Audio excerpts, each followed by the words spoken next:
सरस वपुरालिंगन सुख जगन्नाथ स्वामी नयन पथगामी बाबा तुम्हें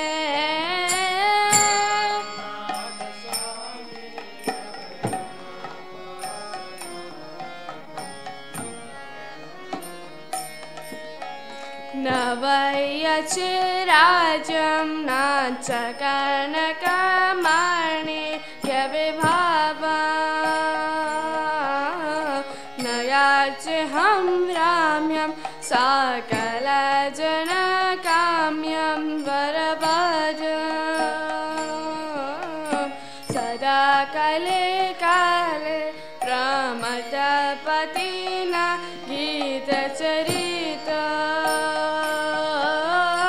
जगन्नाथ स्वामी नयन पथगामी बाबा तुम्हें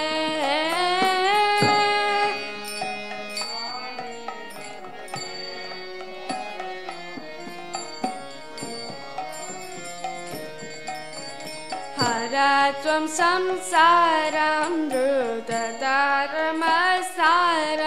सुरपते हरत्वं पापानं विदतिं पारं जादवपते अहो दिने नाथे निहितचरण निष्ठिकमेधा जगन्नाथ स्वामी नयन पथगामी बाबा तुम्हें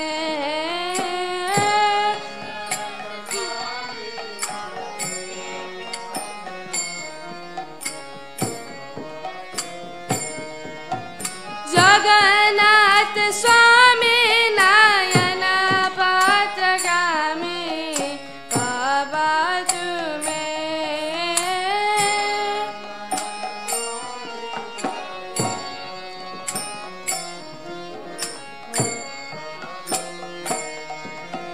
जगन्नाथ स्वामी नयन पथगामी बाबा तुम्हें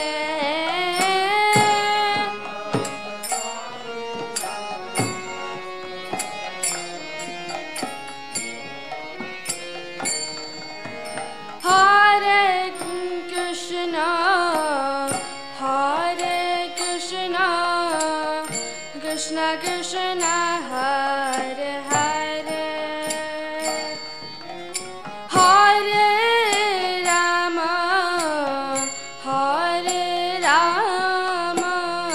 Ram Ram Hare Hare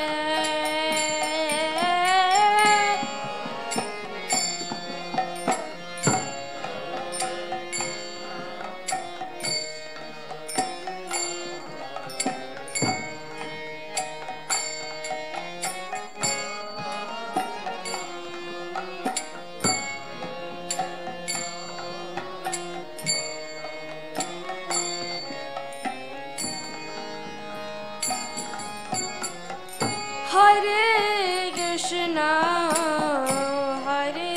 Krishna Krishna Krishna Hare Hare Hare Ram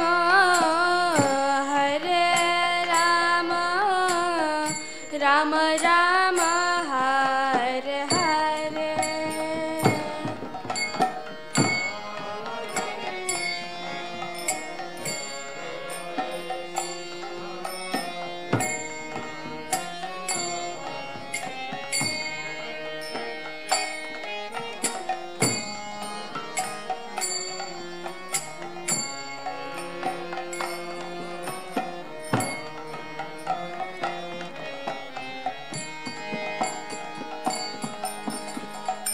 Hare Krishna, Krishna Krishna, Hare Hare, Hare Rama,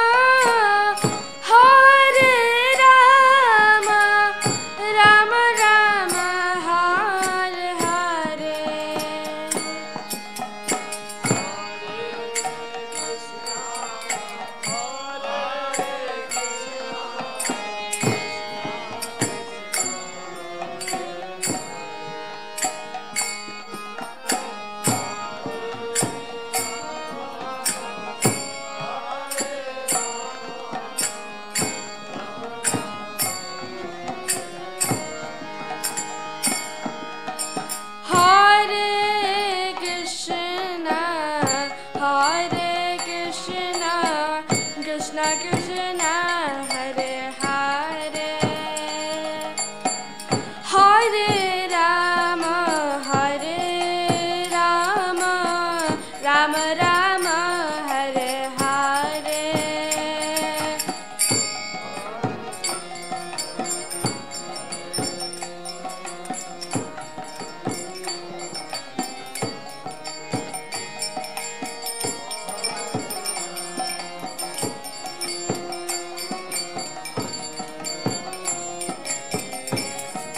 Jaya Jagannath Jagannath Baladeva Jaya Subhadra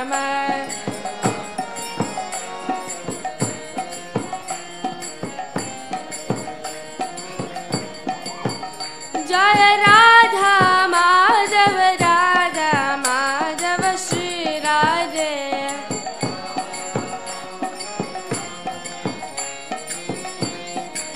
Jaya Nitai Goshunda Nitai Goshunda Nitai Goshunda Jaya Nitai Goshunda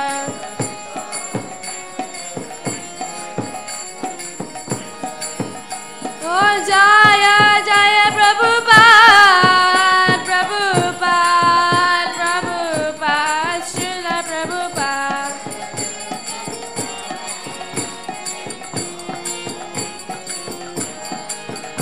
Oh Nitai Gaura Haribol Haribol Haribol Nitai Gaura Haribol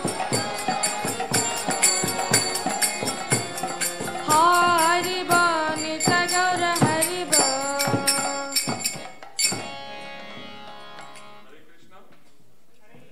Hare Krishna Krishna Krishna Hare Hare Hare Rama Hare Rama Rama Rama Hare Hare.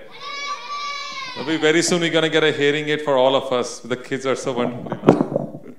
So, thank you everyone for coming. Today is day 2 of our dear Amrendra Prabhu's Katha on Lord Jagannath. We've been very fortunate. Yesterday was just mesmerizing day. We heard how Lord Jagannath manifested, and the Katha goes on, the Leelas goes on, and I think there's nobody better than Amrendra Prabhu, because I think when it comes from a pure devotee, everything becomes so magnified. So we are so grateful Amrendra Prabhu is here. Thank you so much, Prabhuji, for coming here. You're very graceful. Haribol.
जय राधा माधव कुंज बिहारी गोपीजन वल्लभ गिरिवरधारी।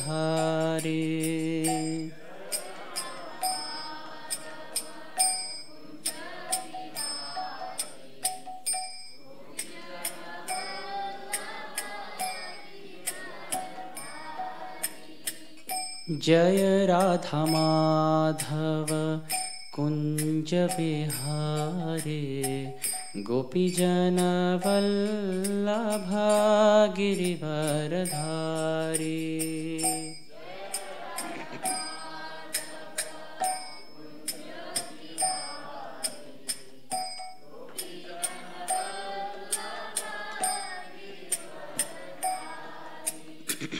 यशोदानंदन व्रज जन रंजना यशोदानंद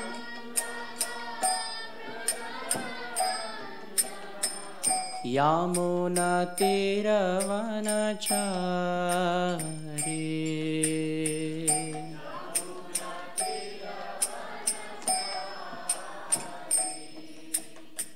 यामुना तीरवनचारी।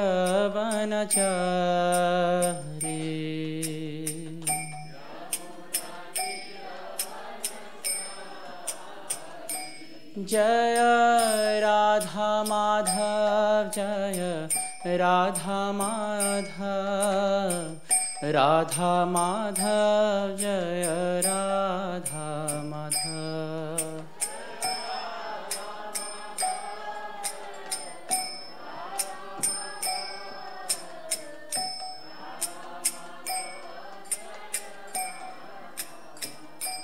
जय गौरनीताय गौरनीताय जय सच्चिनंदन गौरनीताय।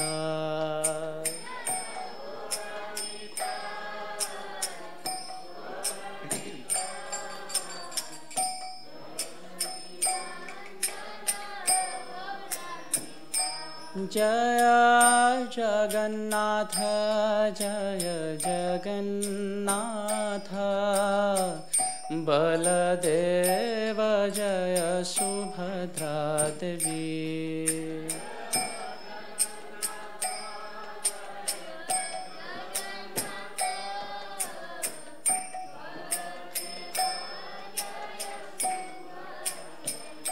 जय प्रभुपाद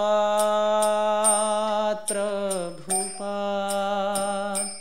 प्रभुपाद जय जय Prabhupada.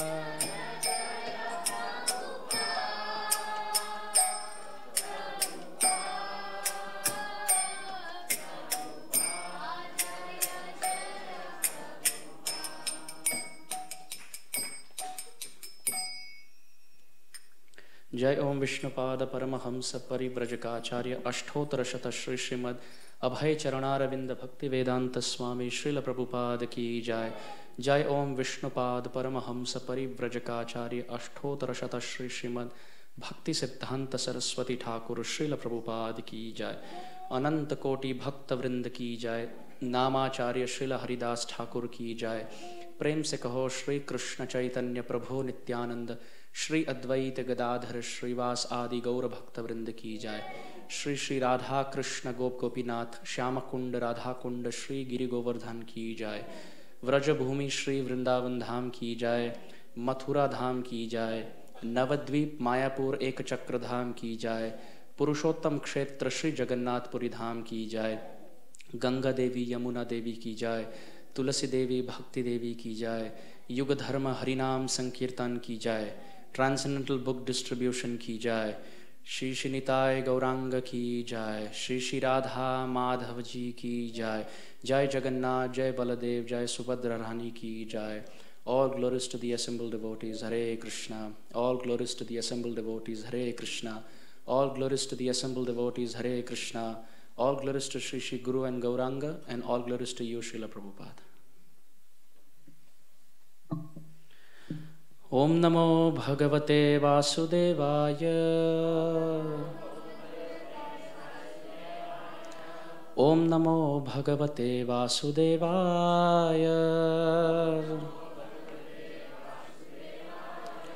Om Namo Bhagavate Vasudevaya. Om Ajnanatimirandhasya Jnananjana Shalakaya Chakshur Unmilitam Yena Tasmai Shri Gurave Namaha Shri Chaitanya Manobhishtham Sthapitam Yena Bhutale Swayam Rupaha Kadamahyam Dadati Swapadantikam Nama Om Vishnupadaya Krishna Preshthaya Bhutale Srimate Bhaktivedanta Swamin Iti Namine Namaste Saraswata Devah Gauravani Pracharine Nirvishesha Shunyavadi Paschatya Deshatarine Jai Shri Krishna Chaitanya Prabhu Nityananda Shri Advaita Gadadhara Shrivas Adi Gaura Bhakta Vrinda Hare Krishna Krishna Krishna Hare Hare Hare Rama Rama Rama Hare Hare Hare Krishna. So thank you all for coming. As Prabhu announced, this is the second day of our 3-day seminar on the pastimes of Lord Jagannath. Yesterday, we discussed about the long history of the identity of Lord Jagannath from the Purushottam Kshetra Mahatmya of the Skanda Puran. In our narration, we established how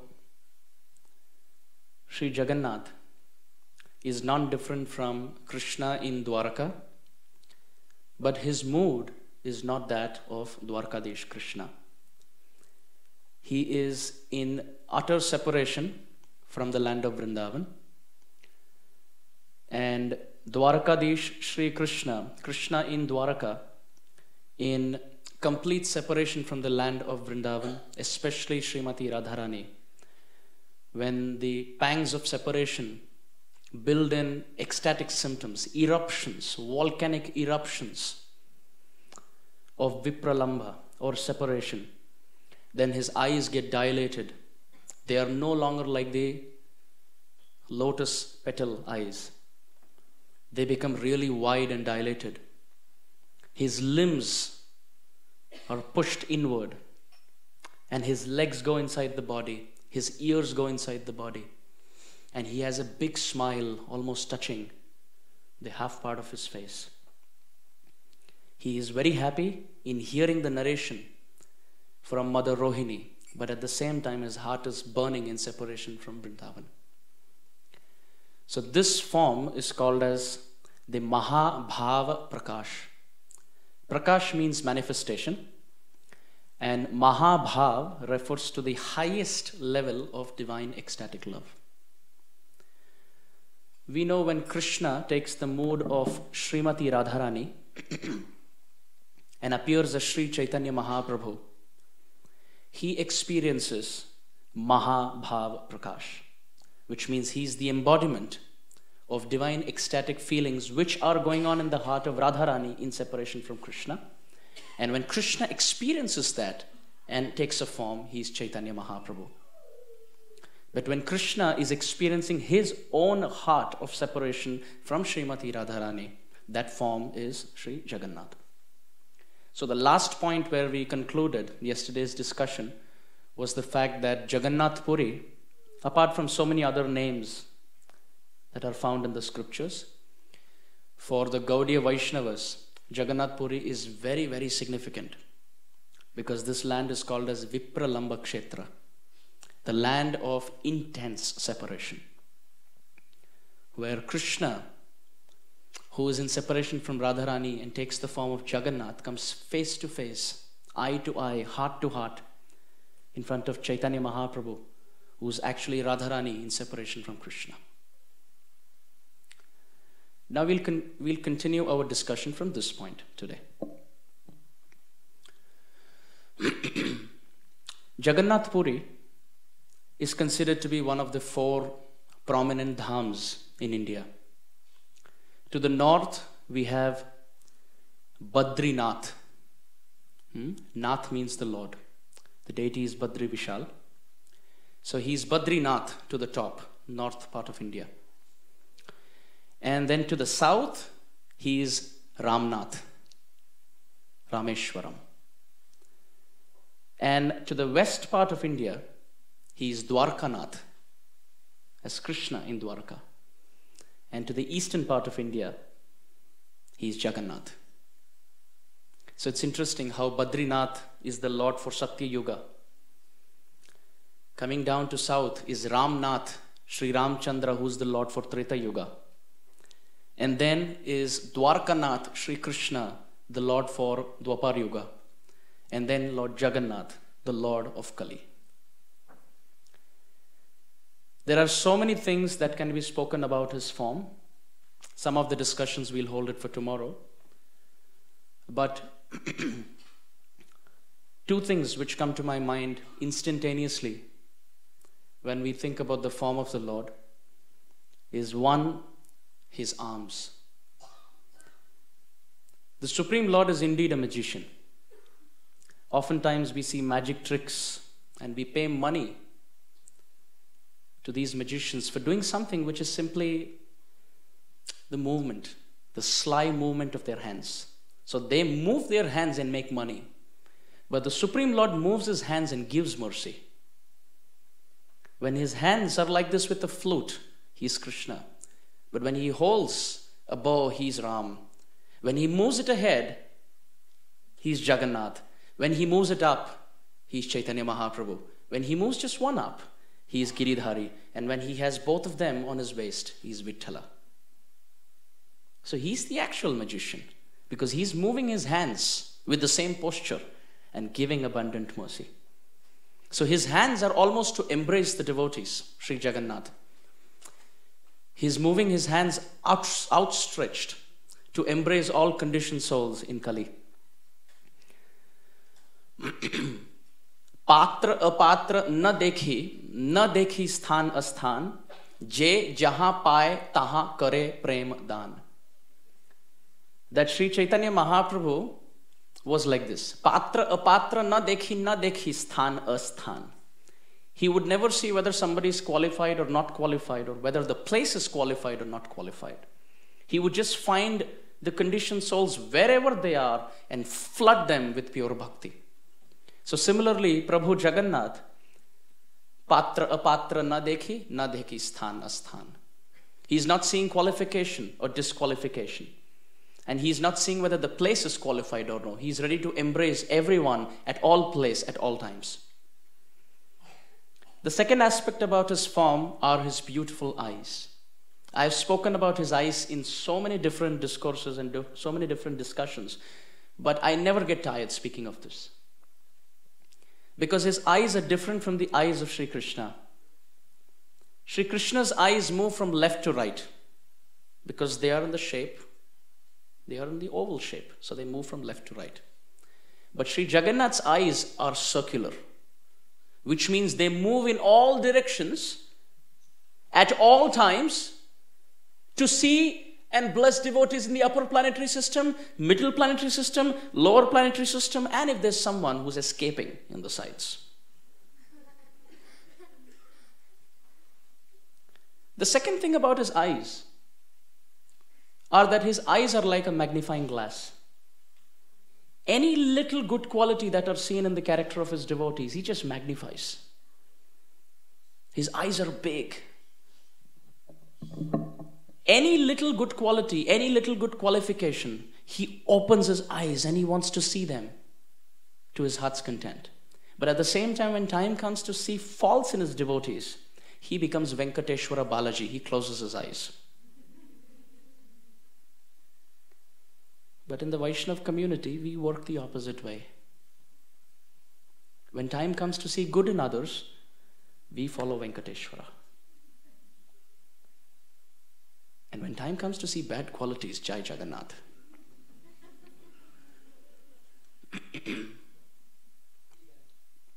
What is that? Big eyes, yes. Big eyes, big ears also. And the most important and the most deadly, after big eyes and big ears, is a big mouth.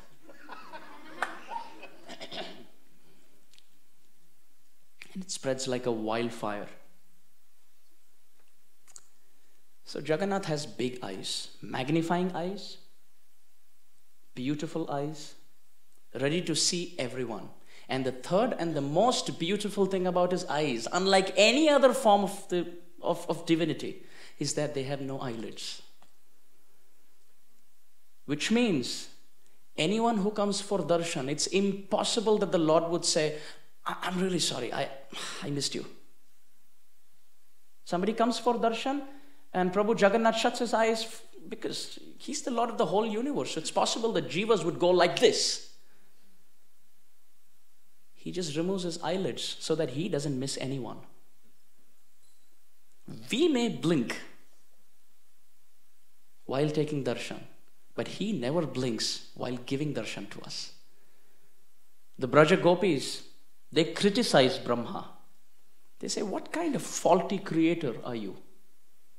You're such a faulty creator. And Brahma is looking with astonishment because people glorify him for his creation. And the Braja Gopis say, you're such a faulty creator that when Krishna is present in front of us, you made eyelids which blink. So which means it could be like this when we are looking in front of Krishna. But if you add all the little blinks at one point in our life, they'll be significant enough to be 1 minute or 1 hour that Krishna is present in front of us and we have not seen him. And the second part of your fault, O Brahma, Krishna has left Vrindavan and you still have these eyelids which open. What kind of faulty creator are you? So this is how they would take darshan. Chaitanya Mahaprabhu would stand in front of Jagannath Dev for 7 hours every day. It's quite introspective. When we come to take darshan, how do we stand? We dress up as if the Lord is waiting to see us and take our darshan. But are we going there to see the Lord? As if we are the seer? Or are we going there to see the Lord as if he's the seer?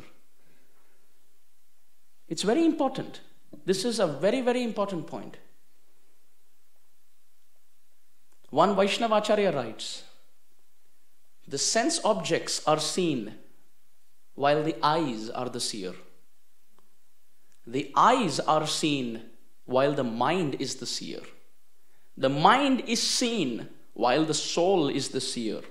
The soul is seen while super soul is the seer.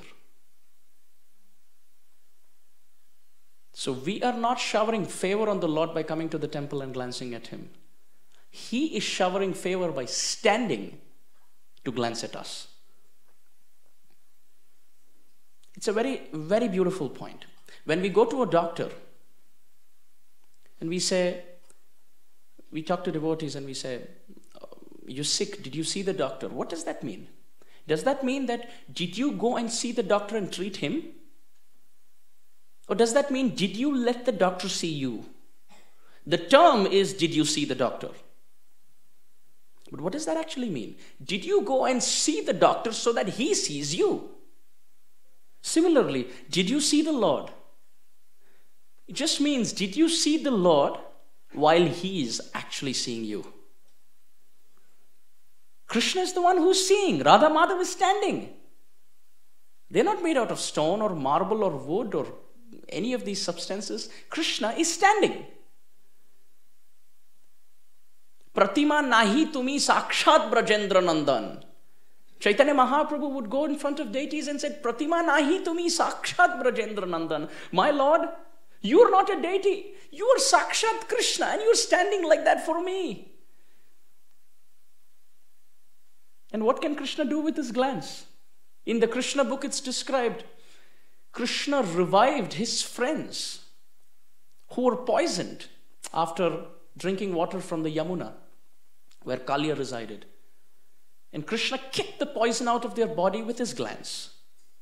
And at the same time, yesterday we discussed, Krishna creates with his glance. The Taittiriya Upanishad describes, how did the Lord create? The answer given is, Sa Aikshata. He glances. End of story. So he glances and he creates the universe. and he glances and destroys poison in the body of his friends.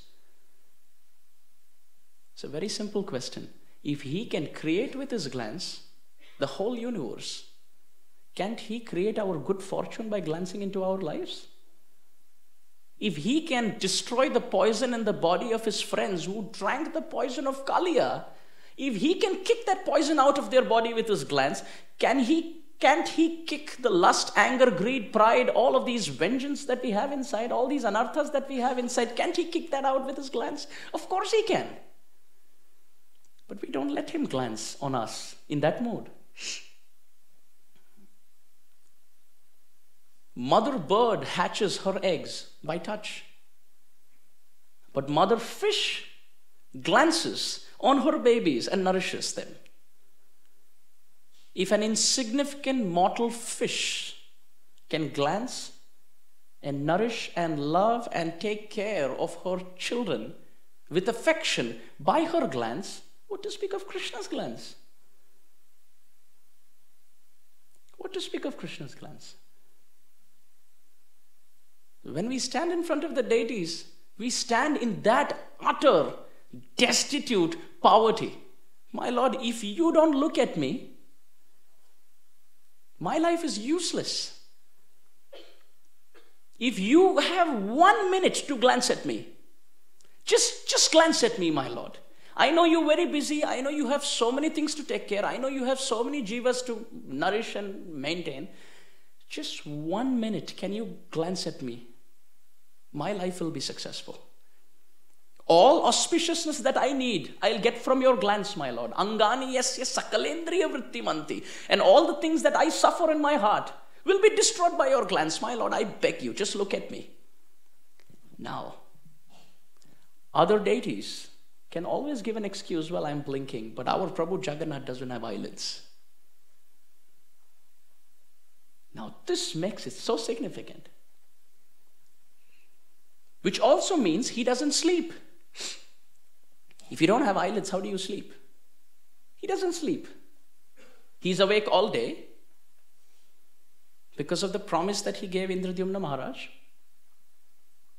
Indradyumna Maharaj, after he made this whole temple, beautiful temple, Jagannath asked him, what are the boons that you need? Indradyumna Maharaj said, the first boon I need is that no king in Jagannath Puri should ever have a son. Jagannath said, what kind of boon is that? People, before making a temple, they say, I want a son. And you make a temple, a magnificent, humongous temple, and you say, you bless me, not just one king, but any king of Jagannath Puri should never have a son. Why? King Indradyumna, with utter humility, weeping, he said, my Lord, if any king has a son, the son will go on to say that the temple belongs to his father. But this temple belongs to the whole world because you are the Lord of the universe. No king in Jagannath Puri should have a son. Jagannath fulfilled it. What's the second boon of King Indradyumna? King Indradyumna said, my Lord, you should eat so much that you should eat, wash your hands, and before the water in your palms dry, you should eat again. Jagannath said, गलती हो गई आपको पूछकर.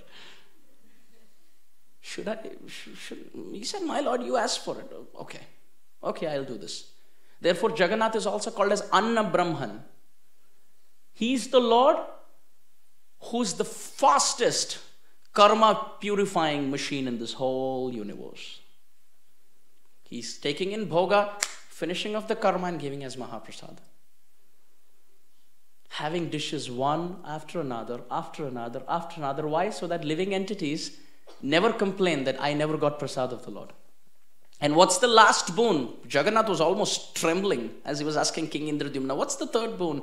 King Indradyumna said, my Lord, you should sleep very minimum. And Jagannath said, Arey, kya ho kya raha? No sun, lot of food, no sleep. Said, why? King Indradyumna said, my Lord, people don't go to the temple because most of the time they complain that they went to the temple and the temple was closed. I want you to have no eyelids and have the temple open all the time so that whoever comes, you grant your glance on them. Jagannath said, "This is my promise to a devotee like yourself." The temple is open for so long. It's not 24 hours, but it's 20 plus hours. Now we may say, well, when the temple is closed for a few hours, Jagannath's sleeping. But that's also not true. Because when the temple's closed and mere mortals don't take darshan, demigods come.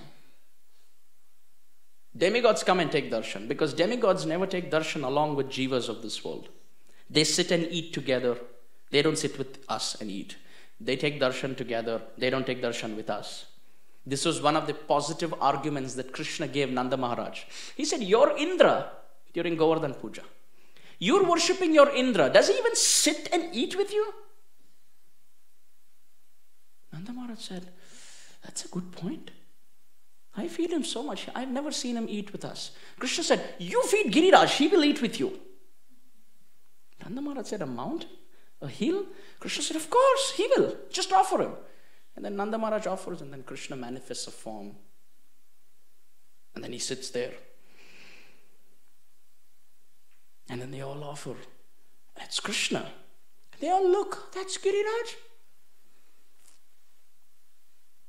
They look at Krishna and they look up. They look at Krishna and, isn't that you? Balram's looking at Krishna and said, you think you can pull off this trick with them? They have found out it's you. Krishna said, they wouldn't. Shh. Now look at this. And Krishna bows down. So all the residents of Vrindavan bow down. And Krishna's not getting up, so they can't get up. And Krishna's looking underneath Balram and said, now they can know, it's me. So this was one of the positive arguments that Krishna gave, that your demigods don't sit and eat with you. So demigods have their own protocol. They don't eat with us. They don't, take darshan with us. They have their own clan. So in the 1800s, when the pujari locked the door of Jagannath temple in Puri, and he was walking home, he saw a big, humongous structure walking behind him. It was almost like, 30, 40 feet. And he looked up and he said, what is this? Who are you? The person looked down. This is in the 1800s, so it's not that far away. He looked down to the pujari, and this person said, I am Vibhishan. He said, what? You mean Vibhishan? He said, yes, Ravana's brother. I am one of the Chiranjeevis. I am alive forever. He said, what are you doing here? Asked the pujari. He said, these are the 2-3 hours that you guys leave for us. So there's a long line. I'm standing to take darshan of Jagannath. So this pujari said, what's the proof that I believe that you are Vibhishan? So Vibhishan gave his, bracelet. And he said, look at this script that's written. And in that it had the script saying, talking about Treta Yuga, the age of Treta Yuga. And he said, yes, this is actually really old. Vibhishan said, yes, believe me, I'm Vibhishan. And this is mine. You can keep it for proof. Let me go in. So Vibhishan went in, and this pujari kept it, waiting outside, and Vibhishan never returned. He just escaped from inside the temple. So that bracelet of Vibhishan is still there. When we go for Sri Kshetra Mandal Parikrama, Jagannath Puri temple, there's the famous place, the house of Patta Joshi Mahapatra. When you go there to that house, the famous place, they have the bracelet of Vibhishan even now. And by the way, that's the size of a bullock cart wheel. That's the size of Vibhishan's bracelet anyway. So the point is, Sri Jagannath has so many beautiful histories where demigods come and take darshan. So just looking at his form, his arms outstretched to embrace the conditioned souls of Kali, his eyes without eyelids ready to glance, circular, seeing everyone at the same time, and like magnifying glass. Who on earth will not fall in love with this beautiful form of Jagannath? This was the introduction to the class. So the class begins right now.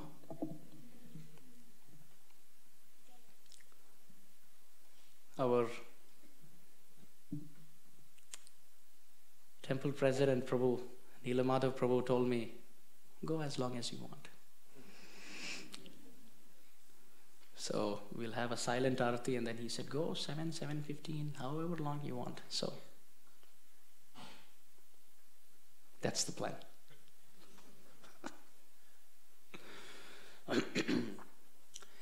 So Sri Jagannath Dev has had innumerably sweet devotees living in Jagannath Puri who have served him all their life.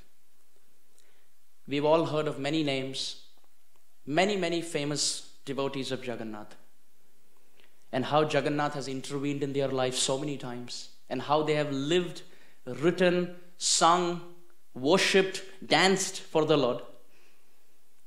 So today we will be discussing about one such devotee. Why devotee and why not the Lord? Because it's almost impossible to describe the Lord without describing his devotee. And it's impossible to describe the devotee without describing the Lord. It's impossible to speak of Hanuman without glorifying Sri Ram. It's impossible to glorify Sri Ram without speaking about Hanuman. It's impossible to glorify Bali Maharaj while speaking about Vaman Dev. It's impossible to speak about Narasimha Dev without speaking about Prahlad Maharaj. It's impossible to speak about ISKCON without speaking about Prabhupada. So similarly, it's impossible to speak about Jagannath, especially when we are speaking about devotees of the Lord, and not name this personality. Before I name him, I want to give you 5 points, and it'll be very nice to see who's the first person to guess in the audience who that devotee is. Is everybody up for the challenge? Yes. The kids are pretty confident. I don't know about the parents of the kids. So the first hint is, please don't embarrass me by spilling out the name at the first hint. There are a few more hints coming up. The first hint is, this personality appeared on the day of Akshaya Tritiya, the same day when the Rath of Jagannath, every year, is the building of the Rath for the Ratha-yatra starts on the day of Akshaya Tritiya. Every year they build newer Raths, newer carts. And they start it on Akshaya Tritiya. And this great devotee appeared on this day of Akshaya Tritiya. Second hint. This devotee is someone who's dear to all three personalities on the altar. Third hint. He is a person who was born in Orissa, did bhajan in Orissa, of course he moved other places, and left his body in Puri. I'm feeling very happy. Fourth hint. This is a simple one. You'll get this. Fourth.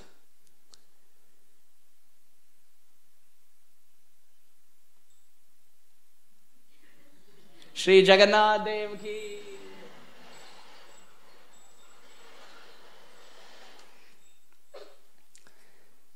The fourth hint is, he is a person who wrote an epic without which Jagannath cannot live.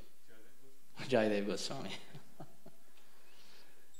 So, it's amazing and interesting how we're discussing about Jayadeva Goswami, because it's stunning. I'll tell you why. Jayadeva Goswami lived all his life pleasing Jagannath. He personally worshipped his Ishtadev, his personal deities Radha Madhav. And his work was sung and relished by Chaitanya Mahaprabhu at the Gambhira. He wrote the Gita-govinda, which is such a celebrated work. And he finished this work and published it for the first time on cloth during the time between Snanyatra and Ratha-yatra when Jagannath was sick. That's now. And we spoke about him. We briefly mentioned him yesterday. So I thought this whole session today will be dedicated on the loving devotion of Jayadeva Goswami. Of course, there are so many things that can be spoken about Jayadeva Goswami. His life is an ocean, and there are so many beautiful pastimes. But let me see how far this sparrow can go. Jayadeva Goswami's life is like a sky, and how much can the sparrow flap its wings? Jayadeva Goswami's life is like an ocean. How much can a fish swim? So before I begin, I seek the blessings of all the Vaishnavas and Vaishnavis. Please profusely offer your heartfelt best wishes so that the right words come at the right time, in the right spirit, glorifying Jayadeva Goswami's love for Jagannath and purifying all of our hearts.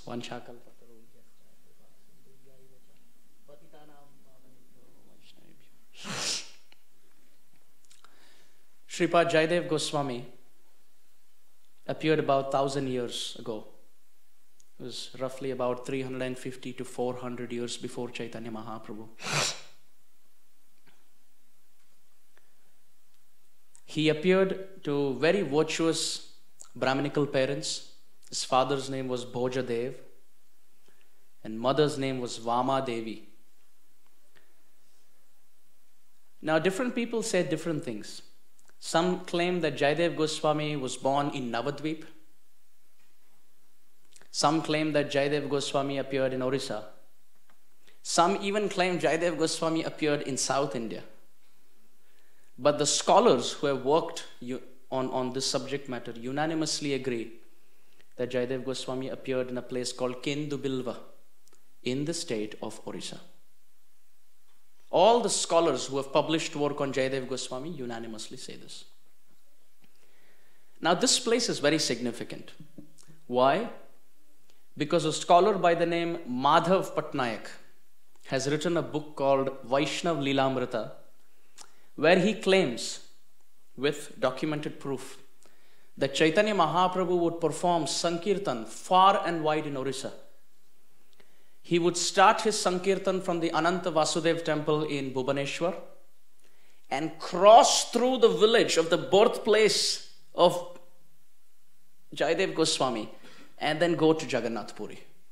And while being in the village of Jayadeva Goswami, he would spend 2 days there singing the 24 songs of Gita-govinda that Jayadeva Goswami had composed before the time of Chaitanya Mahaprabhu. So Chaitanya Mahaprabhu loved Jayadeva Goswami and his work.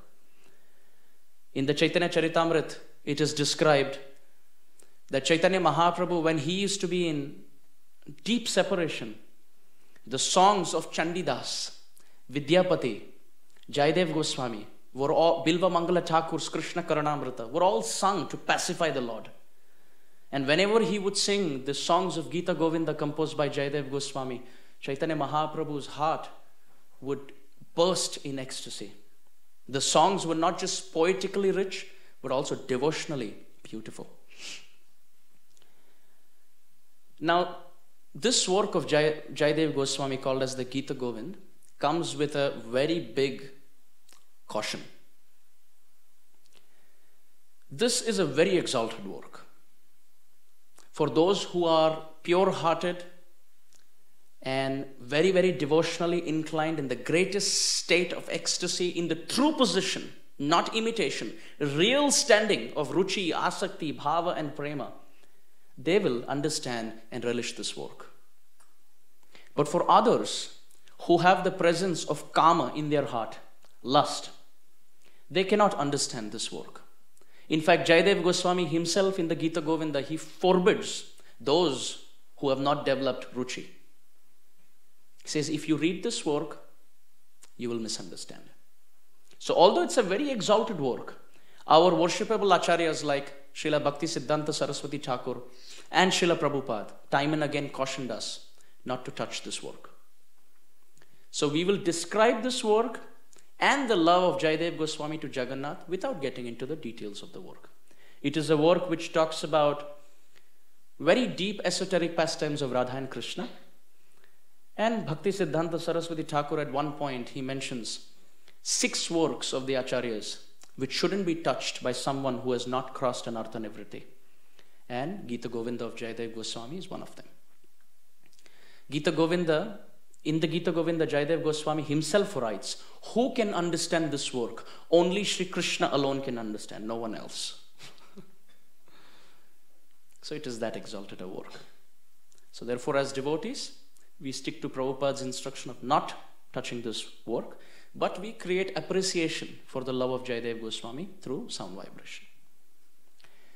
This work has 12 cantos, as we call cantos of the Srimad Bhagavatam. Jayadeva Goswami calls it Sarga. So there are 12 volumes comprising of 24 songs. And the introductory song is the famous Dashavatara Stotra. The Tavakara Kamalavare Nakham Adbhuta Shringam, the song that we sing as Narasimha comes from the Dashavatara Stotra of Jayadeva Goswami. When Srila Prabhupada was ill and devotees wanted to pray for Prabhupada's health to Narasimhadev, it was Srila Prabhupada who, as a genius, combined two Narasimha prayers together. So the Narasimha Arati that we sing today is actually a mystical combination of two prayers that Prabhupada himself put it together. The first portion of Namaste Narasimhaya Prahlada Ahlada Daine was composed and sung by Chaitanya Mahaprabhu himself at the Narsingha temple during his yatras. And the Tavakara Kamalavare Nakham Adbhuta Shringam is the composition of Jayadeva Goswami from the Dashavatar Stotra, the introduction of Gita-govinda. So Srila Prabhupada took these two sections and combined together and called it Narasimha Arati and said, sing it and pray to Lord Narasimhadev to keep me on the planet so that I can preach more. So that's how we get our Narasimha Arati. Now this Dashavatar Stotra was so famous when Jayadeva Goswami wrote it that Jayadeva Goswami was living in Navadvip. And at that time, Navadvip was being ruled by a king called Maharaj Lakshman Sena. Maharaj Lakshman Sena heard of this Dashavatar Stotra and his hair was standing on end. He asked his minister by the name Govardhan, who has composed this work? Govardhan said, who do you think can compose this except for Jayadeva Goswami? This is the work of Jayadeva Goswami. Lakshman Sen, the king, said, I want to go and embrace him. Govardhan said, if you go like a king, he is never even going to look in your direction because you're a materialistic king and he is a sadhu. Asat Sanga Tyag Ai Vaishnava Achar. The behavior of a Vaishnava is that he keeps away from people who are very interested in money and other things. So the king said, what do I do? The minister Govardhan said, I think you should go incognito. So Maharaj Lakshman Sen removed all of his costumes and all of his ornaments and all of his armor and dressed like a sadhu with his chadar. And he went incognito. Nobody recognized him. He went to Jayadeva Goswami and bowed down. Jayadeva Goswami looked at him and he said, you don't look a sadhu. I think you're a king. Who are you, by the way? So the king removed his chadar. He said, even with a chadar, I don't look a sadhu. Jayadeva Goswami said, you look a king. Are you the king? He said, yes, I'm the king. He said, why you're hypocritic like this? Don't be a hypocrite. Something inside, something outside. You're not transparent. Why are you coming like this? He said, I know if I come as a king, you wouldn't give me darshan. Just to see you, I've come. He said, okay. So, what can I do for you? The king said, I heard your Dashavatar Stotra. I just want to render some service to you. Is it okay if you can just leave your house and come to my palace?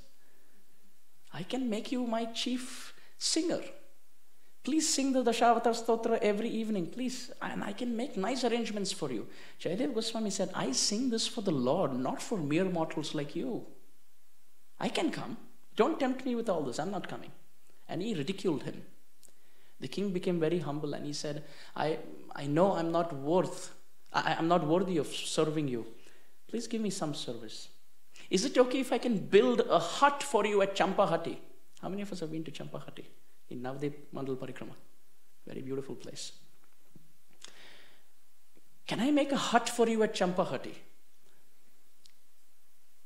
So Jayadeva Goswami said, why Champahati? King said, because it has three advantages. One, it is the place for sadhus. You have a lot of association there. And second, in Satya Yuga, there was a person by the name Dvija Nath, who was a very good devotee, lived in Champahati and served the Lord, and Chaitanya Mahaprabhu appeared to him in Satyuga. Please note, Chaitanya Mahaprabhu appears and manifests his pastimes in Kali. But Champahati is such a powerful place. Chaitanya Mahaprabhu appeared there in Satyuga to Dvijavani Nath and said, very close from this place is the Yogpit, and that's where I'm going to appear in Kali. So, is it okay if I can make the hut? And the third reason is that has a marketplace of champa flowers. Therefore, it's called Champahati. And it's very beautiful. And you can use it in your worship. And Jayadeva Goswami has no deities, but he's still interested. He said, it's quite a good proposal. You should make a hut for me. And I'm really sorry for speaking very rude and harsh words with you. I just wanted to test how humble and to what extent your desire is sincere. And, O king, you've passed the test. Can you make a hut for me? And then he made a hut for Jayadeva Goswami at Champahati. And he invited him there. Jayadeva Goswami lived at Champahati doing bhajan, writing, continuing ahead the verses of Gita-govinda, the Dashavatar Stotra. He finished the Dashavatar Stotra there. He not started the Gita-govinda there. He continued the Dashavatar Stotra. Kept singing it every evening. He collected the champa flowers and he would imagine, only if I had a lord that I could offer this to. I don't have deities. Where will I go? And one morning, during Brahma Muhurta, when he was bathing in the river called the Ajay River, he went to bathe there and he was chanting and remembering the Lord. And something touched his body as he was bathing in the river. And he opened his eyes. And they were Radha Madhav deities. So now we know how fortunate we are. Radha Madhav deities came for Jayadeva Goswami with desire in a river. For us, they are so merciful. Without a desire, no river, they are ready to appear anywhere. So in the flowing river, the Ajay River, when Jayadeva Goswami was chanting mantras, Radha Madhav deities touched his body and he accepted them. He named them Radha Madhav and started worshipping them. As he was worshipping, and he loved Champahati because of the three reasons that the king Lakshman Sen gave. At that time in the dream, Sri Chaitanya Mahaprabhu appeared. Sri Chaitanya Mahaprabhu appeared in the dream and said, Oh Jayadeva Goswami, I know you're staying here because I appeared to Dvijavani Nath in Satyuga. Let me give you a good news with an instruction. I am going to appear very soon in this Kali. But my request to you is please go to Jagannath Puri. Don't live here. Jayadeva Goswami said, My Lord, you're going to appear here, not in Jagannath Puri. Let me live here. Chaitanya Mahaprabhu said, no. Go there because myself, after sannyas, I'm going to go there. And Jagannath, myself, no difference. You should be there. And the dream broke. So Jayadeva Goswami first left Navadvip, came to Champahati, left Champahati, now was going to Jagannath Puri. He went to Jagannath Puri. He would take darshan of Lord Jagannath. And that's where his transcendental loving service to Sri Jagannath Dev began. He wanted to be a celibate brahmachari all his life. That was his plan. But Jagannath had different plans. There was a devotee by the name Deva Sharma who came to Jagannath with his wife and said, it's been 15 years that we are married and I don't have a child. Oh Jagannath, here is a lotus flower that I've got for you. You said patram pushpam phalam toyam. I didn't get water. I didn't get leaves. I didn't get fruits. This is one flower that I have and I offer it with love and devotion. Oh Jagannath, this is my desire. Please accept my lotus flower. And if I get a son, I'll make him your pujari. And if I get a daughter, I'll have her sing and dance for you as a Devadasi. Jagannath fulfilled Deva Sharma's desire. And Deva Sharma and his wife gave birth to a very beautiful baby girl. And because the baby girl appeared as a result of a lotus flower, Deva Sharma named his daughter Padmavati. because Padma means a lotus. So she continued growing up, and when she was of marriageable age, Deva Sharma held his daughter Padmavati and took in front of Jagannath and said, I promised you that if I have a daughter, I'll make her a Devdasi. She's of marriageable age, she's yours. Let her get married to you and lifelong stay here singing for you, dancing for you, serving you, and my responsibilities are done, my lord. From today, she's yours. And he just left her there. And he came home, left her at the temple and came home. Jagannath came in the dream and said, no, this is not what I want. Come and take your daughter back. He said, where will I take my daughter? Home? Jagannath said, no, I have other plans for you. There's a very good brahmachari by the name Jayadeva. And he's doing bhajan in Puri. His plan is to be brahmachari all his life, but I have different plans for him. I want you to go and give your daughter Padmavati in marriage to Jayadeva. He will not agree, but don't care. Just go and give. Now that's the instruction from the Lord of the universe. It's the highest authority who's signing the letter. Jagannath also gave the exact location. So Deva Sharma took Padmavati and went there, and Jayadeva was sitting and writing and chanting and serving Radha Madhav, and he was in ecstasy. Deva Sharma said, Jayadeva, yes, congratulations, you're married. This is your wife, Padmavati. Bye-bye. And he just left. Now Jayadeva Goswami was thinking to himself, according to the Manu Samhita, there are 8 kinds of marriages, and this is not any of them. There's no type of marriage where the father comes and drops and dumps the girl to a person who's not ready. Who doesn't want to? The girl doesn't want to, the boy doesn't want to, the father wants to because Jagannath wants. So Jayadeva said, what is this? He said, Dr. Jagannath, it's his plan. Bye-bye. Now Jayadeva Goswami told Padmavati, you go home. I don't know you. By the way, just a kind note. Prabhupada writes in the purport, we should follow the footsteps of great acharyas. But this is not an example that we are supposed to follow. Later on we hear in the community, ... So Jayadeva Goswami started praying to Radha Madhava and said, what is this? He went to Jagannath Dev and he said, my lord, what kind of marriage is that? I want to be a brahmachari. I want to serve you all my life. I don't want to get into this marriage. Jagannath came in the dream to Jayadeva Goswami and he said, well, I've tied the knot. It's my plan. Padmavati is your wife and you're the husband. End of story. So Jayadeva Goswami said, okay. It's a very significant point. Marriage may be at this point just a detail, but let's talk about the principle of Jayadeva Goswami's surrender. The word vraja in Sanskrit means to move.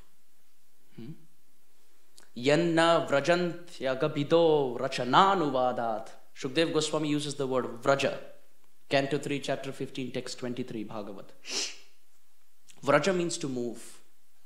That land where everybody is walking from one place to another, from one kund to another, from one sarovar to another, from one pukur to another pukur, from one hill to another hill, from one forest to another forest is Vraja.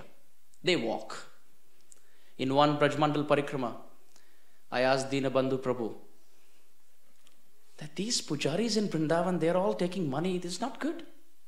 Right, Prabhuji? Because we just finished Nandagram. You know how Nandagram is. I said, these pujaris, they shouldn't be so money-minded.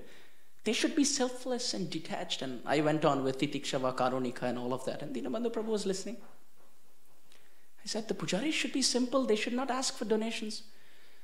Dinabandhu Prabhu looked at me and he said, you want to do parikrama on AC buses and then you expect the pujari to be first class. If you want him to be first class, you got to walk to Vrindavan.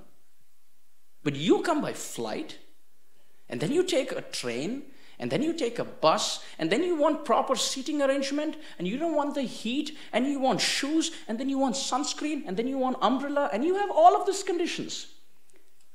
So your parikrama has to be first class as far as comfort is concerned, and third class as far as austerity is concerned. And you expect him to be first class in austerity and third class in luxury. And I was like, oh, which is true. So Vraja means to move. But Vraja also has a very deep meaning inside. The word Vraja means that land where Krishna's will keeps changing, and those devotees who minute to minute, second to second, keep changing their plans to the ever-changing dynamic plans of Sri Krishna are actually Vrajavasis. Because they not just move externally, but in their consciousness, they're ready to move and align to the ever-changing dynamic plans of Krishna in life. That's true Brajvasi. So Jayadeva Goswami, he had plans of being brahmachari, but Jagannath had plans of making him grihastha, and he accepted. Padmavati was also a very, very chaste Mataji. From the Brahmin family, very surrendered, very pious, very devotionally inclined. Both of them would serve Jagannath. And it's interesting how Jayadeva Goswami would write Gita-govinda. Sometimes he would sing it, and Padmavati Devi would write it.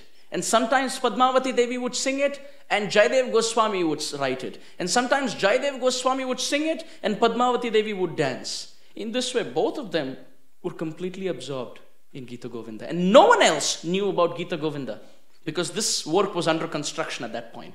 People knew Dashavatar, but they didn't know of Gita-govinda till then, because it was only both of them. Nobody else knew Gita-govinda. The verses of Gita-govinda, the flow of Gita-govinda, the content of Gita-govinda, the structure of Gita-govinda. One day as Jayadeva Goswami was writing song number 19 out of the 24 songs, Priye Charushile. These are the famous words of Gita-govinda. As he was writing, he came to this point where spontaneously verses were erupting in his heart. And there was this point where he saw Krishna apologizing to Srimati Radharani. Krishna told Srimati Radharani,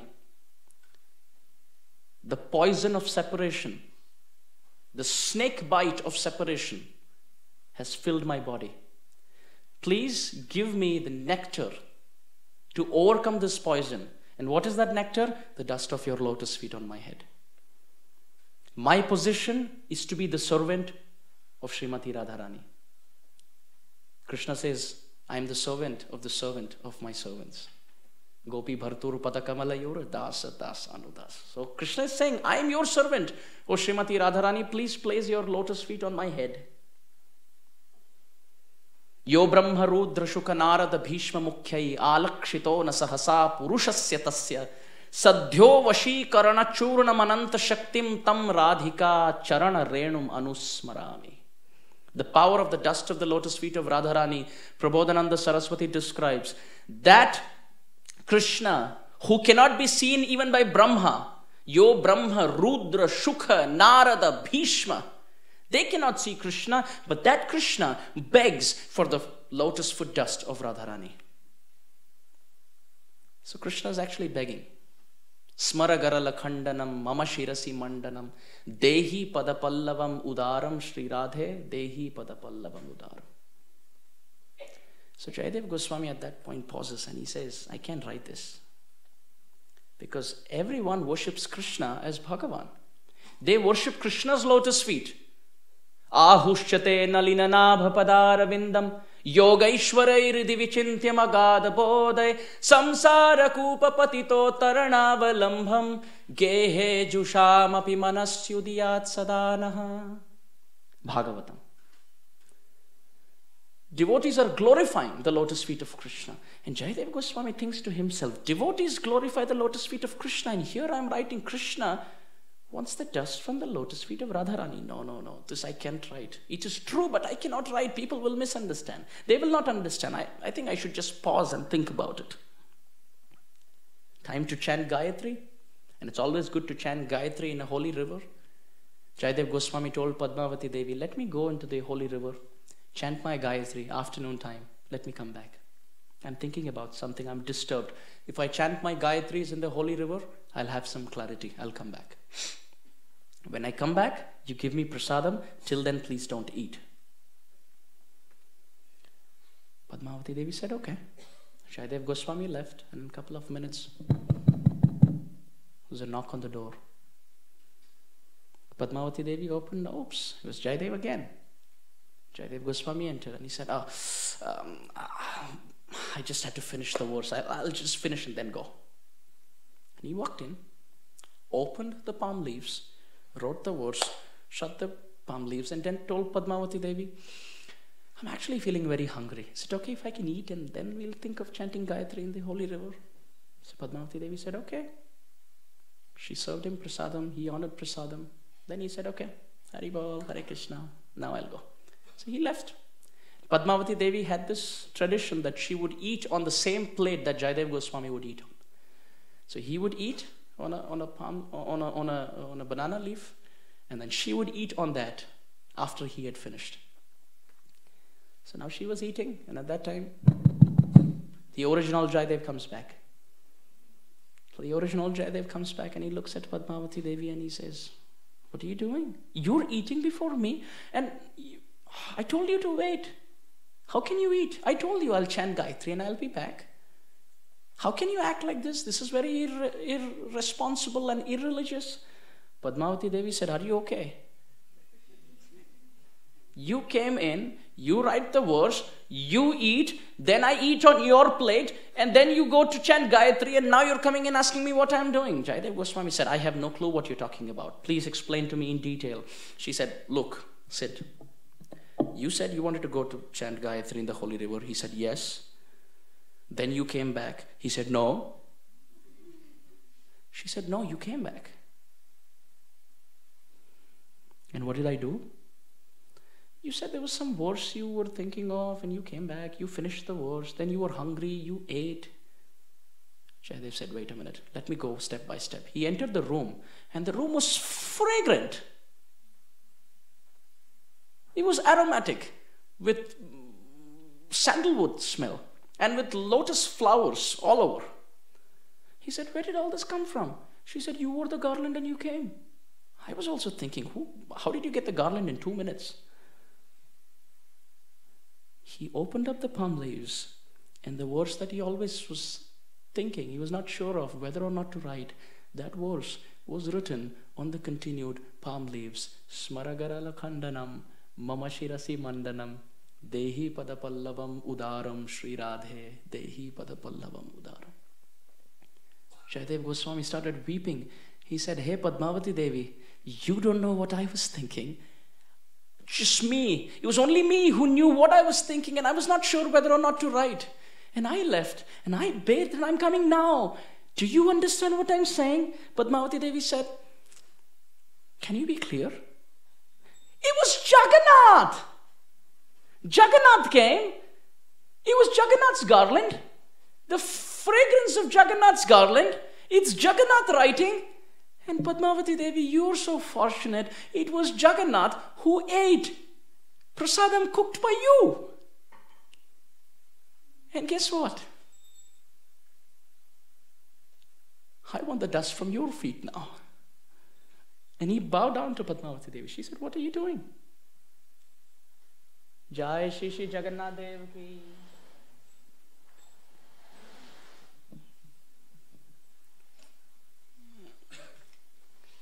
What are you doing? Jayadeva Goswami said, Jagannath ate from your hand, O Devi. He ate on that plate. And you are eating the remnants of Jagannath. I beg you, O Devi, can you give me remnants from your plate? You are such a pure devotee. I write for him, but you serve me, and he came to you. The classic example of Krishna saying that those who say that they are my devotees, they are not my devotees. But those who are actually aspiring to be the devotees of my devotees, Krishna says, they are actually my devotees. Mad bhakta pujya bhyadika. More than worshipping me, it's glorious to worship my devotee. And Padmavati Devi, you assisted me in writing Gita-govinda. He didn't appear to me, he appeared to you. And he bowed down to Padmavati Devi and took remnants from her plate and he was dancing. Jagannath has appeared, Jagannath's appeared, Jagannath's appeared. So this is a very, very beautiful thing.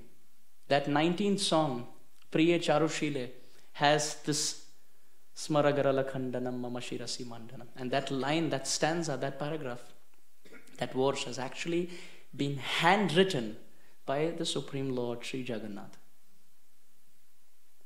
Jayadeva Goswami finished his work of 24 songs of Gita-govinda.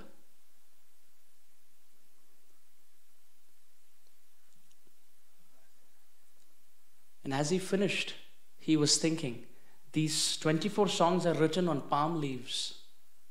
I wish I could take them and embrace Jagannath with this work of Gita-govinda. Which means I can take all these palm leaves and put it around his body so that he loves all these Sanskrit verses. But then he thought to himself, if I do that, these palm leaves are so sharp, they may pierce the Lord. And I don't want Jagannath's soft body to be pierced by these palm leaves. So what to do? Ideally, I think I should go to Konark. So Jayadeva Goswami went to Konark. He took his work of Gita-govinda, the 24 songs, and he told the Brahmanas there that I have this desire of doing this. What do I do?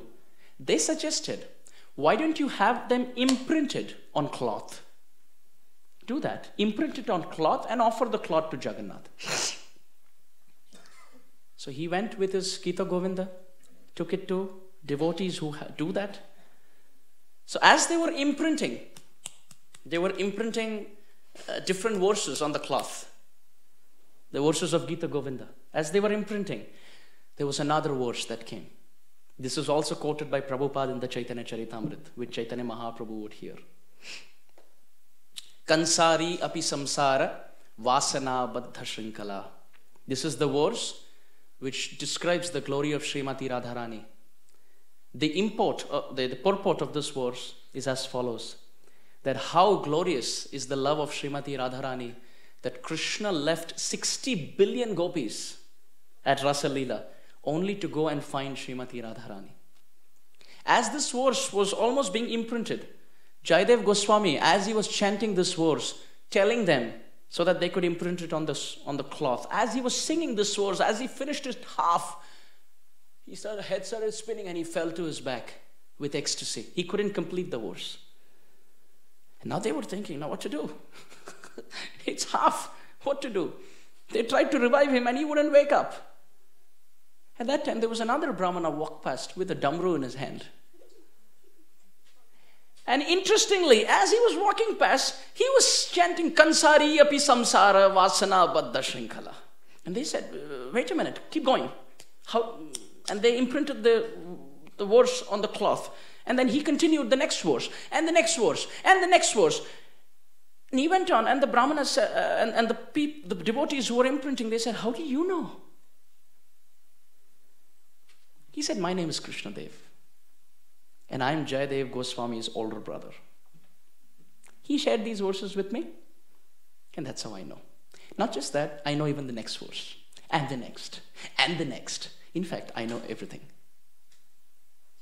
And as they were discussing, he was chanting the next verse and the next verse. And as the sound of Gita-govinda chanted by Krishna Dev emanated in the sky, in the atmosphere, it entered the ear holes of Jayadeva. And Jayadeva Goswami woke up. And as soon as he woke up, Krishna Dev disappeared. Jayadeva Goswami asked, wait a minute, how did you complete this verse? And the next? And the next? How do you know all this? They said, I know, you were in ecstasy. Your brother completed it. Jayadeva Goswami said, I have no brother. I have no brothers and no sisters. I'm the only child. What's the name of the brother, by the way? They said, Krishna Dev.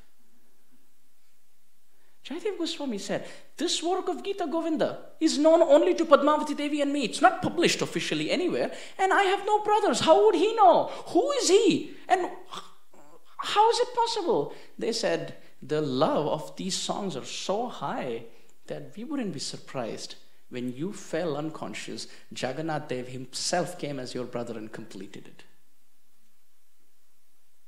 So in the previous story, Jagannath wrote a verse. And in this story, Jagannath sang verses of Gita-govinda. So the whole cloth went on with the verses of Gita-govinda. 12 cantos, it took 12 full-length saris to write the whole Gita-govinda. 12 saris, they imprinted the verses of Gita-govinda, 12 sargas. And it was ready. And Jayadeva Goswami was praying from his hometown, I wish, Jagannath Dev, I wish you accept this.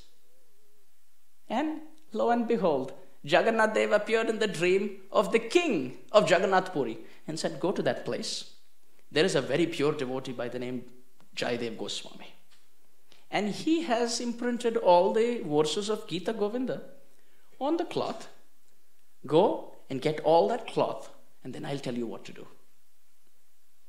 Now we may think, how is this possible? But this was very common. In the previous generations, it was very common for pious kings, pious devotees, pious brahmanas to get direction from the Lord. You'll have it. You can just do public. Because if you go now through that, Haribol.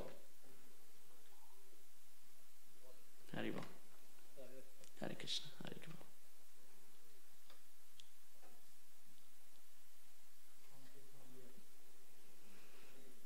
Jagannath Swami ki.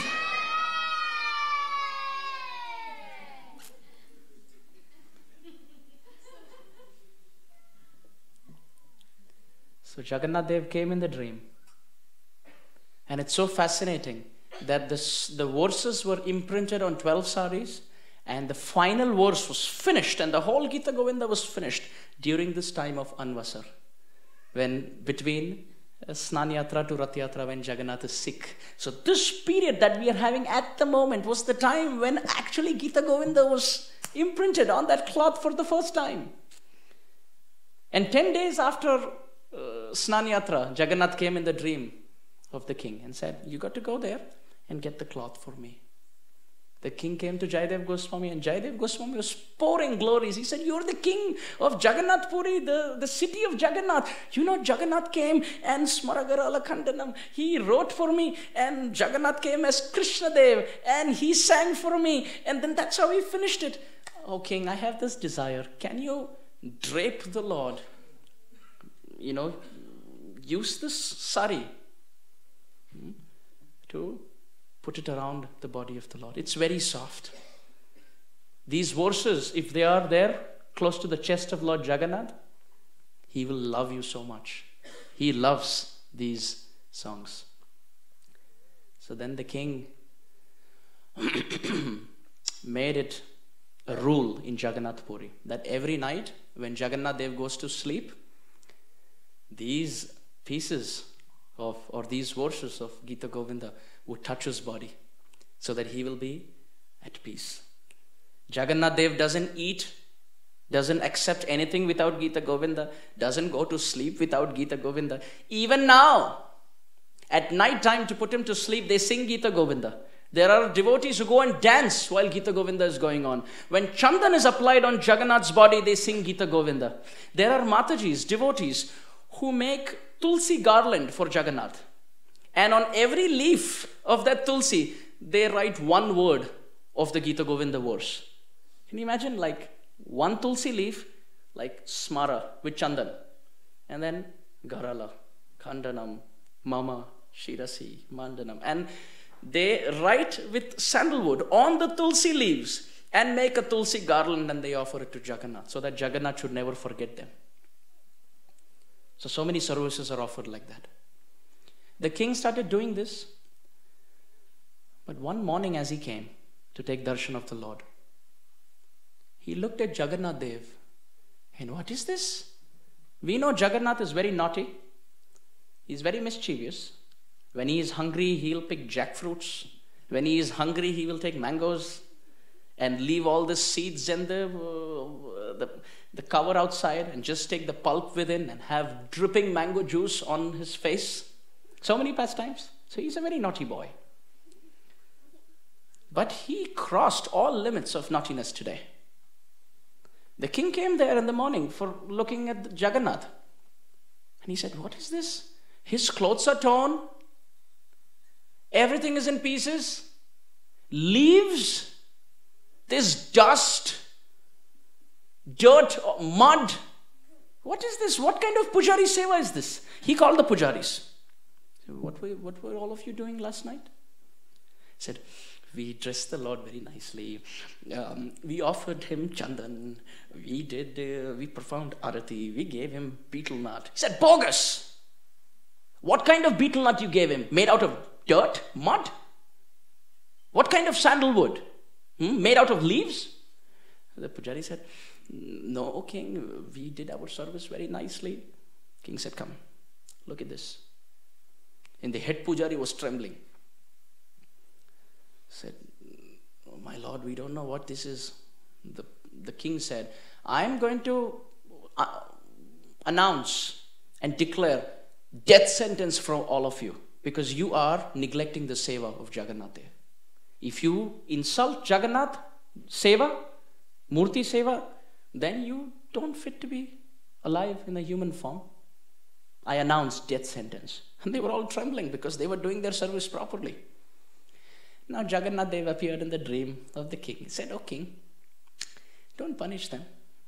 It's all just my mischief. What to do? The king looked at Jagannath Dev and said, what did you do? He said, the daughter of the gardener, she sings Gita-govinda. And what she does is, every night she collects flowers from the flower garland and she collects some eggplants and other vegetables from the vegetable garland. And as she's doing it, she sings Gita-govinda. She sings Gita-govinda. So I feel it's better to go and hear Gita-govinda than sleep in the temple.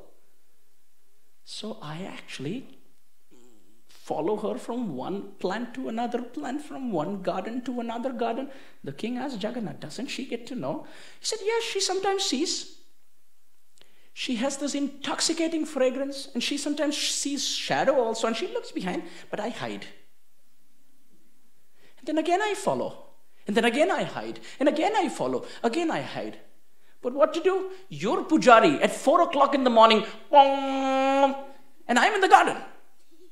Now, if he opens the temple and I'm not there, it's a big problem. So I thought to myself, let me let go of the Gita-govinda that she's singing for now. Let me save my life. So I went in running, and at that point, some of the bushes and the thorns caught hold of my cloth, and I fell down, and the dust hit my head, and I had some mud and some leaves, but I somehow made it to the altar with a palpitating heart. The king said, so where's the remaining part of your cloth? Jagannath said, go to that part of the garden and you'll find all the missing pieces. And the king goes, then he can exactly see the pieces of the cloth that were missing from Jagannath's cloth. They were all stuck to the thorns of the bush. The king said, today you're going to the garden, tomorrow you'll go to the shore, the third day you'll leave the country. How will we stop you? Jagannath said, that's why, without fail, you should wrap me with that sari of Gita-govinda. Your pujari forgot to wrap me with that sari of Gita-govinda last night. So what will I do? It's not my fault, it's your pujari's fault. So tell him without fail to wrap me up, drape me up every day with the verses of Gita-govinda. I will not go anywhere, I promise. And what else? Oh, Jagannath Dev, what else do you want? And just to make things easier, can you get that girl to the temple so I don't have to go to the garden? So the king announced, without missing every night, the pujaris, while they're doing seva, they have to touch the cloth with the verses of Gita-govinda to the body, transcendental body of Jagannath.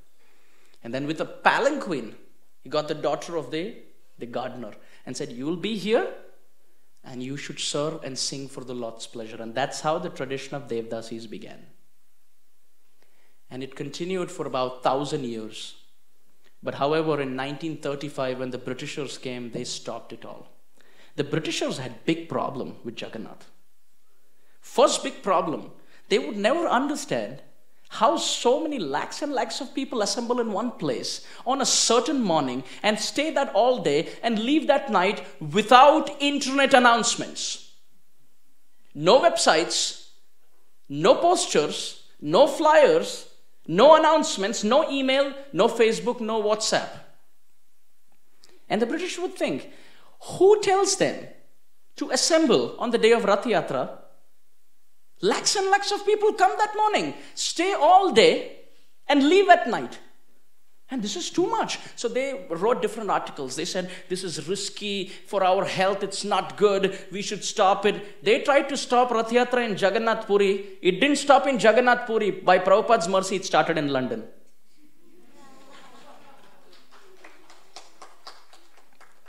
So they tried their best. For those who have been to Jagannath Puri for Ratha-yatra, it's quite a humbling experience.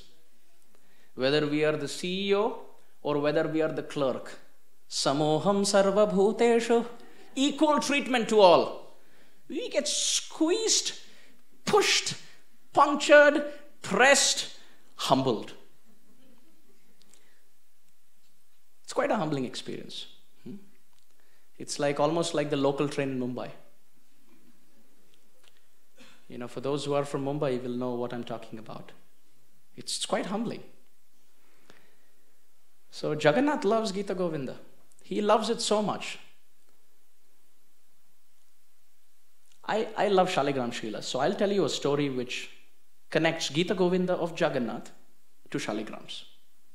So that's fascinating. It's not so good initially to hear, but just tolerate, but it's beautiful. In Puri, a certain house had many Shaligram Shrilas. So dacoits and thieves plundered that house. It was a big mansion. They plundered that house. And they took everything that they had, all the wealth, all the gold, all the diamonds and all the ornaments. And finally they got Shaligrams also. And at night time after the plundering, next morning when they were dividing the wealth, oh, you take so much, you take so much, you take 10%, you take 50%, I take this, I take that. And finally they saw the Shaligram Srila. Now none of these thieves knew what the Shaligram Srila was. So they looked at the Srila and they said, maybe it's a paperweight, or what is it? Maybe it's a feng shui, auspicious, holy stone. What is this? So they said, no, you keep it. I said, no, you keep it. I said, no, you keep it to him. Let him keep it. So finally they thought, none of us want it. Let's just sell it. Note, selling and purchasing of Shaligram Shrilas are very, very offensive. But anyway, they sold the Shaligram Srila to a cobbler for 10 rupees. And the cobbler looked at the Shaligram. He said, what is this? They said, use it for whatever you want to. So he took the Shaligram Srila like a polishing stone. He took his black polish, took the Shaligram Srila in the black polish. He had no idea what this is. So he was polishing shoes with the Shaligram Srila. It's very painful, I know. But please hold on. As he continued, one day one person came to offer his shoes for polish. And as he was giving his shoes and the cobbler was polishing, this person was singing Smaragara Lakhandanam Mama Shirasi Mandanam Dehi Padapallavam Udaram Shri Radhe Dehi Padapallavam Udaram. For the 5 minutes that the person was polishing, this guy went on singing that. So the cobbler caught these two lines. And all day, every day, as he was polishing for everyone, he would go on Smaragara Lakhandanam, Smaragara Lakhandanam, Mama Shirasi Mandanam, Smaragara Lakhandanam, Mama Shirasi Mandanam, Dehi Padapallavam, Smaragara Lakhandanam, Mama Shirasi Mandanam. One Brahmana came and he said, you rascal, what are you doing? Do you know what that is? He said, no. He said, that's a Shaligram Srila. What are you doing? He said, I don't care. You want it? He said, I definitely want it. 20 rupees. Kharida 10 rupees mein, to I need some profit. So, chalo, 20 rupees. He said, Arey, I am ready to give you 50 rupees. You give the shaligram back. So the Brahmana took the shaligram Shila, washed very nicely and was crying, went home, gave Panchamrit, and every day went on worshipping with Sri Shukta and Purusha Sukta prayers and all of these prayers with Gandha Pushpa, Doop Deep Naivedya and all of the Vidhi of Pancharatrik Vidhi.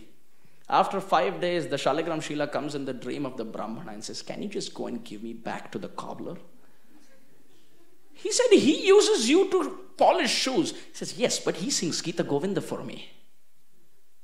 You doing all this, but this doesn't touch me. He's polishing shoes, that's okay, but he sings Gita-govinda. So the Brahmana said, is it okay if I sing Gita-govinda? He said, yeah, that's fine. And then he continued and the shaligram Shila never left him. So this is how Gita-govinda is dear to Jagannath Dev. So Jagannath and Jayadeva Goswami's Gita-govinda go, heart to heart, not hand in hand, but heart to heart. It went on.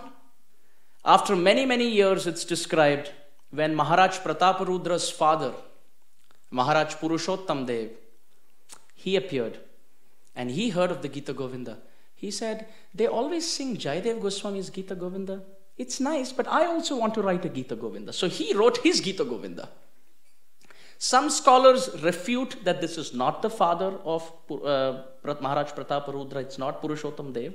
It's some other king.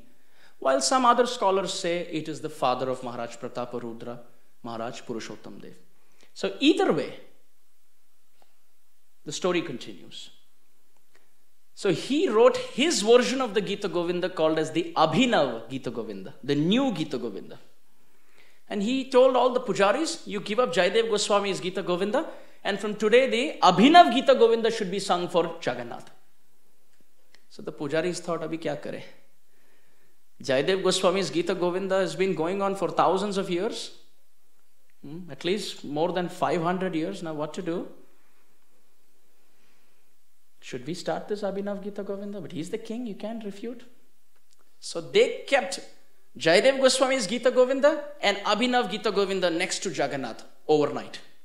Next morning when they opened, Jayadeva Goswami's Gita-govinda was near the chest of Jagannath. And Abhinav Gita-govinda was in pieces all over the temple floor. The pujari went and told, Maharaj, all glories to you. But your Abhinav Gita-govinda dandavat de raha hai zameen par. It is offering dandavat to the Lord. So, usko rehne do. Don't. King said, theek hai. I mean, if Jagannath has kicked my work, I don't offer. The only thing I wanted to offer is Abhinav Gita-govinda. If the Lord doesn't want to take my service, why should I live? And he went to the extreme of committing suicide. So he went almost to the ocean shore. I don't want to live, my Lord. I just wanted to offer service, but you don't want to take it. That's fine. I will go. He went up to the ocean shore. Jagannath Dev appeared there. He said, Maharaj, just because I didn't accept your Abhinav Gita-govinda, that doesn't mean you will not accept me. Stay as the king. He said, no. You accept my Abhinav Gita-govinda, then I'll stay as the king. So you see how people, especially pure devotees at that time, could have one-on-one treaties signed with the Lord. You do this, then I'll do this. So Jagannath Dev said, okay, you be the king for me, and for you, I will accept Abhinav Gita-govinda. And Jagannath Dev took 12 verses of Abhinav Gita-govinda and added it in Jayadeva Goswami's Gita-govinda. So the Gita-govinda that is sung today has Jayadeva Goswami's Gita-govinda and 12 verses of Abhinav Gita-govinda of Maharaj Purushottam Dev. But nobody knows which those 12 verses are. But we definitely know the verse that Sri Jagannath Dev wrote was Smaragara Lakhandanam, and the verse that he sang was Kansari Api Samsara, which Prabhupada quotes in the Chaitanya Charitamrita. So in this way, Jagannath Dev's love for Gita Govinda and for Jayadeva Goswami goes on and on and on. And finally, our Jayadeva Goswami Pad, he continued singing the Gita Govinda, and Padmavati Devi would dance for Jagannath. They served all their life at the lotus feet of Jagannath Dev. They were breathing for the Lord, they were living for the Lord, and they left their body in Jagannath Puri.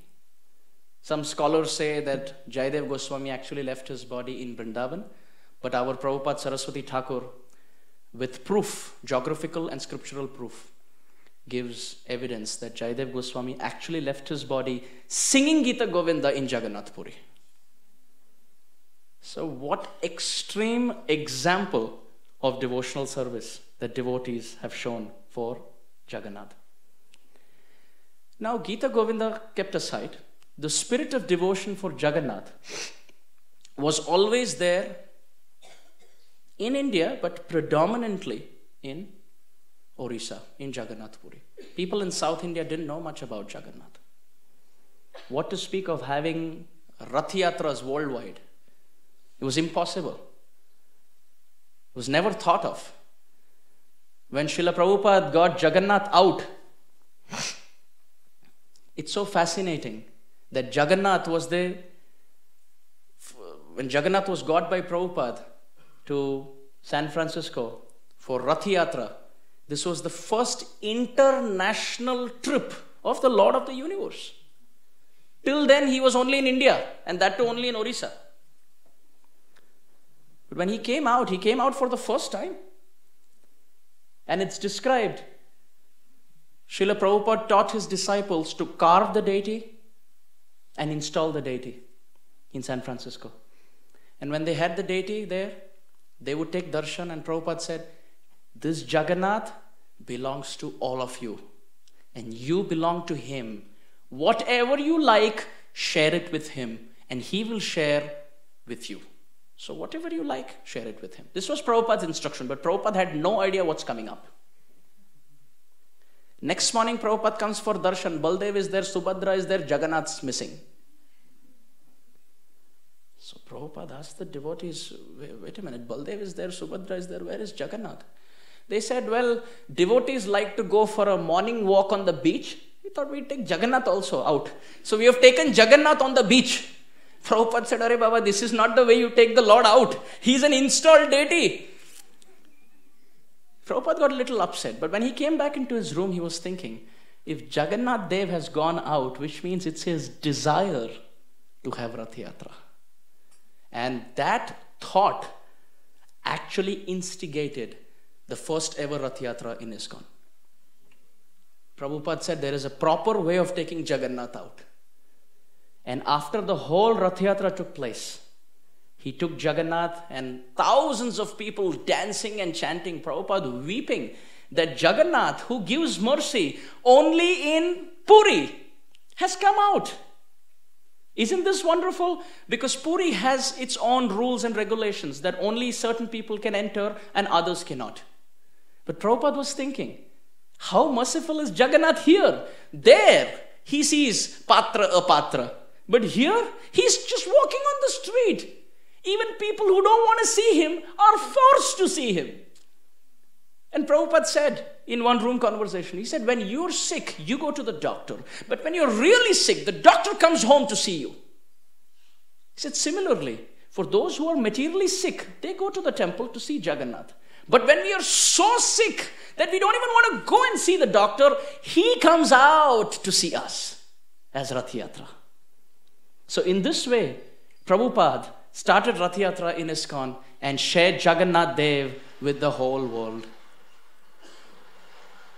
It's so fascinating that after this Ratha-yatra, when everything was set up, the deities had gone back, the cart was empty, Srila Prabhupada was wearing fresh saffron robes, and he bowed down straight on the floor with mud all over. He bowed down to the cart. And the devotees told Srila Prabhupada, your clothes are new and there's no deity on the cart. The deities have gone. Prabhupada said, I know. Both these points I know. This is new, I know. But I don't care even if it gets dirty. And the deity is not there on the cart, that also I know, but I'm still bowing down. They said, but whom are you bowing down to? Srila Prabhupada said, I am bowing down to this cart and these wheels, which are so empowered that they're so strong that they could pull Jagannath out of Puri across the oceans here in San Francisco, California. Said, I bow down to the empowerment of these wheels. How I wish I can get a drop of that empowerment. They acted as order carriers of Jagannath Dev. And then Srila Prabhupada looked to all his disciples and he said, even if our clothes get dirty, in all circumstances, even if we lose everything that we have, if we can become even one drop of as empowered as these wheels are in carrying Jagannath, as they carried in the back, let us carry Jagannath in our heart. And for that, even if our clothes get dirty, even if we have to lose everything, still it's worthy, still it pleases the Lord. I bow down to this cart, I bow down to these wheels. They are so empowered that they actually fulfilled Jagannath's first ever international Ratha-yatra Mahotsav. So having said that, I really want to bow down to all of you and not halt and not put a full stop, but put a comma, because there's another day coming up tomorrow. I really want to thank all of you for coming in. And if not for devotees listening, how will I feel inspired to speak all this and purify my heart? So today's whole session was dedicated to Jayadeva Goswami's love for Jagannath and Jagannath's reciprocation to Jayadeva Goswami.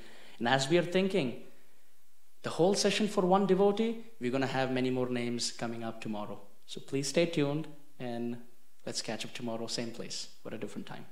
Jagannath Deva ki jai, Gaur Premanande Hari.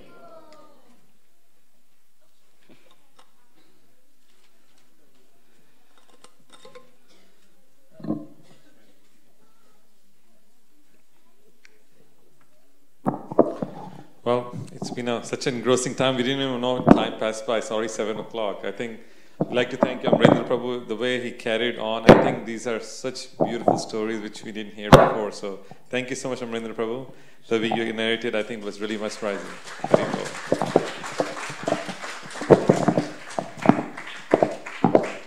I think 3 days is passing so fast. 2 days already done. One more day association with him. So we'll all see you tomorrow for a wonderful Sunday feasting, and Prabhu will be there that time. Thank you so much. Hare Krishna. Tomorrow is evening time, so 4:30 Aarti, and immediately after that we'll have the Katha, 5 p.m. onwards. So please, devotees requested. I think it's very, we should try to come on time, because when the speaker is already there, we're coming late. Try to be on time will really help. It's a little bit etiquette for the devotees. So humbly requesting everybody come a little bit early and be part of the Aarti, and then we can have the Katha after that. Thank you so much. Hare Krishna.